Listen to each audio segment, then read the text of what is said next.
estamos de visita, ya nos encontramos en una visita muy especial porque estamos en la librería Flores, el mundo de los libros. Ya me encuentro con el gerente Luis Alberto Flores. ¿Cómo estás, Luis Alberto? Contento de tu visita, Anita. Vamos a hablar un poquito cuán interesante y cuán importante son los libros en nuestra vida. ¿Qué importante es leer un libro? Bueno, es tan importante como comer, como jugar, como imaginar, como querer crear. Digamos que la importancia del libro tiene muchas dimensiones. Una dimensión es la dimensión lúdica, ¿no? Porque genera placer, es el hobby de muchas personas.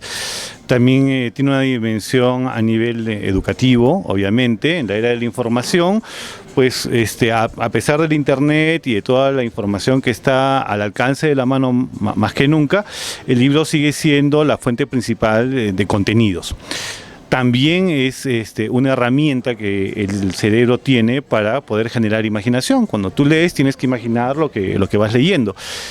Y también es el gran facilitador de un ejercicio mental que te permite procesar información. En la área de información, pues sí, es cierto, si buscásemos algo sobre Vargas Llosa, por poner un ejemplo, podríamos encontrar muchas entrevistas, muchos ensayos, ¿no es cierto? Pero lo interesante es tú, de toda esa información que tienes, qué tanto puedes procesar, qué tanto puedes separar la paja del trigo, ¿no es cierto? Y eso lo da tu capacidad de procesar información. Y para procesar información, el ejercicio principal que tiene el cerebro es la lectura. Es la lectura. Nosotros encontramos libros, bueno, diversos, pero también a veces nosotros decimos que el libro es caro. ¿Pero por qué? ¿Por qué el libro es caro? ¿Esa es una justificación, Luis Alberto, para no leer?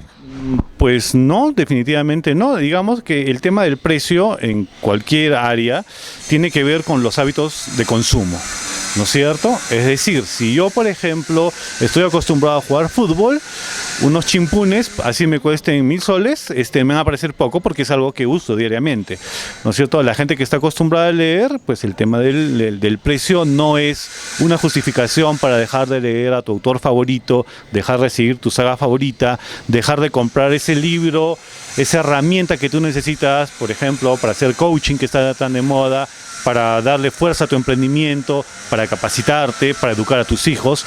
Es un tema de costumbre, ¿no? Definitivamente no tenemos el precio ni más alto ni más bajo de Sudamérica. Digamos, comparados con Argentina, sí, tenemos un precio mucho más elevado en los libros, pero también la diferencia es el mercado, ¿no?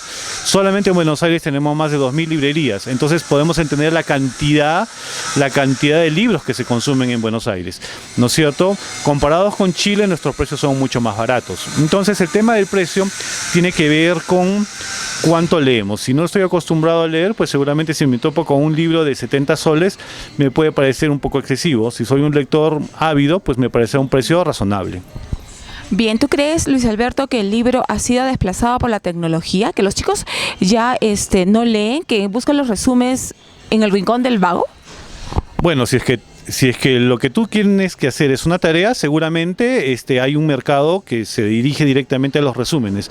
Pero lo que sí tenemos que decir es de que hoy en día en el Perú se lee más que nunca. Es decir, por ejemplo, en mi generación, de 10 a adolescentes teníamos 2 que eran lectores ávidos, ¿no? Que tenían el hábito la costumbre de leer, ¿no? Tanto como ir a jugar fútbol, podíamos leer un libro.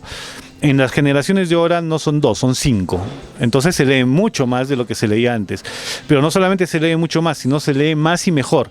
Es decir, si en mi generación un buen lector podía leer 2 o 3 libros al año, en las generaciones de ahora, estos 5 chicos leen una media de 4 a 5 libros al año. Entonces se lee mucho más, no solamente en cantidad, sino también en calidad, ¿no? Hay una evolución, digamos, las generaciones que hace 5 años leían Crepúsculo, es una generación que sola, sin necesidad de un maestro, ha llegado a los clásicos del romanticismo, ¿no? Como Jane Eyre, Charlotte Brontë, ¿no? Porque al final son novelas románticas. Entonces es como cuando uno empieza a encontrarle cierto placer a, digamos, el vino, ¿no es cierto? Comienzas con los vinos más simples, más baratos, y si te comienzas a encontrar placer, te comienzas a volver un especialista y comienzas a volverte más exigente y comienzas a llegar a lo más fino, ¿no? Lo mismo pasa con la lectura. Claro. ¿Qué ventajas nosotros podemos encontrar en leer un libro? Te lo digo porque si nosotros inculcamos al menor, al chiquito, a la lectura cuando es grande, ¿se le va a hacer más fácil estudiar en la universidad? Bueno, hay varias connotaciones, ¿no? Porque tendríamos que ver si es que realmente lo que se aprende en la universidad es necesariamente como debería aprenderse, ¿ok? Lo que tiene el libro es de que siempre te va a obligar a analizar y a preguntarte si es que eso que te están diciendo, si es que eso que estás leyendo es cierto. Te desarrolla el pensamiento crítico, ¿no? Digamos, yo puedo asistir a una clase de historia y el profesor me puede contar la historia de una manera, pero yo puedo decir de que yo leí en algún libro que eso no es así, ¿no? Por ejemplo, que Colón no fue el primero en llegar a América. Yo he leído que los vikingos llegaron antes, por ejemplo, ¿no? Por poner un ejemplo. Entonces, lo que hace es de que sí prepara una mente que tiene mucha más información, que al llegar a la vida universitaria, primero procesa más información más rápido, y se nota mucho con los jóvenes universitarios. Cuando estás en primer año de carrera te das cuenta quiénes leen y quiénes no, ¿no? Quienes hicieron la tarea bajando algo de Wikipedia, por decir algo, y quienes sí se preocuparon de leer porque les dan separatas de 20 páginas y no pueden, ¿no? El estándar mundial de las universidades que están en el 150 ranking de las universidades más importantes del mundo, donde no hay ninguna latina, es un proceso de 1000 páginas por semana. Entonces imagínate, si tenemos chicos en la universidad que no pueden procesar 100 páginas a la semana, considerando que tienes 5 catedráticos que les interesa que tú salgas un profesional competente, te dejaron 20 páginas, si no puedes procesar 100, imagínate procesar 1000. Wow. Exacto, entonces sí ayuda, pero no hay que ver la lectura, y ese es digamos uno de los problemas que tenemos ahora con una generación que quiere leer, pero son los padres y son los colegios los que no los dejan, en el sentido de que se les trata de condicionar la lectura y se ha puesto la lectura bajo el rubro tarea. Entonces bajo el sí, rubro es cierto, tarea no hay placer, ¿no? Y por lo tanto no le encuentro algo interesante, ¿no? Lo que uno tiene que hacer es saber conectar y saber motivar, ¿no? La lectura tiene que ser tan placentera como poder ver mi serie favorita, como poder jugar un videojuego, como poder salir a jugar con los amigos. Entonces, ¿nosotros cómo motivamos al pequeño a leer un libro? Bueno, ¿Y desde cuándo, ah? Bueno, ¿desde cuándo? Desde que empiezan, ¿no? Desde muy niños, desde que comienzan a leer. Pero lo más importante es, a veces no es preguntarle a un niño si te gusta leer, porque corres el riesgo de que te responda no me gusta leer. Si te dice no me gusta leer, ¿cómo lo convences de lo contrario? Lo que tienes que preguntarle es qué te gusta. Entonces, por ejemplo, nosotros en la librería tenemos ese cuadro, ¿no? Tenemos muchos padres que vienen y dicen yo quiero que mi hijo lea, pero no le gusta leer. Y la pregunta que le hacemos al joven, al adolescente o al niño es ¿qué te gusta? Y dice, bueno, a mí me gusta la música. Bueno, mira, justo tengo acá un libro que habla de la historia del rock, ¿no? La historia del rock desde que era jazz y pasó a ser blues y después vino rock and roll, el rock, el punk, el hard rock, el heavy. Entonces, claro, es un libro que al niño le puede interesar, ¿no? ¿Qué te gusta a ti? No, a mí me gusta la música, yo soy guitarrista. Hay un libro que es la enciclopedia de la guitarra, con la guitarra más famosa, los guitarristas más famosos, los riffs, los acordes.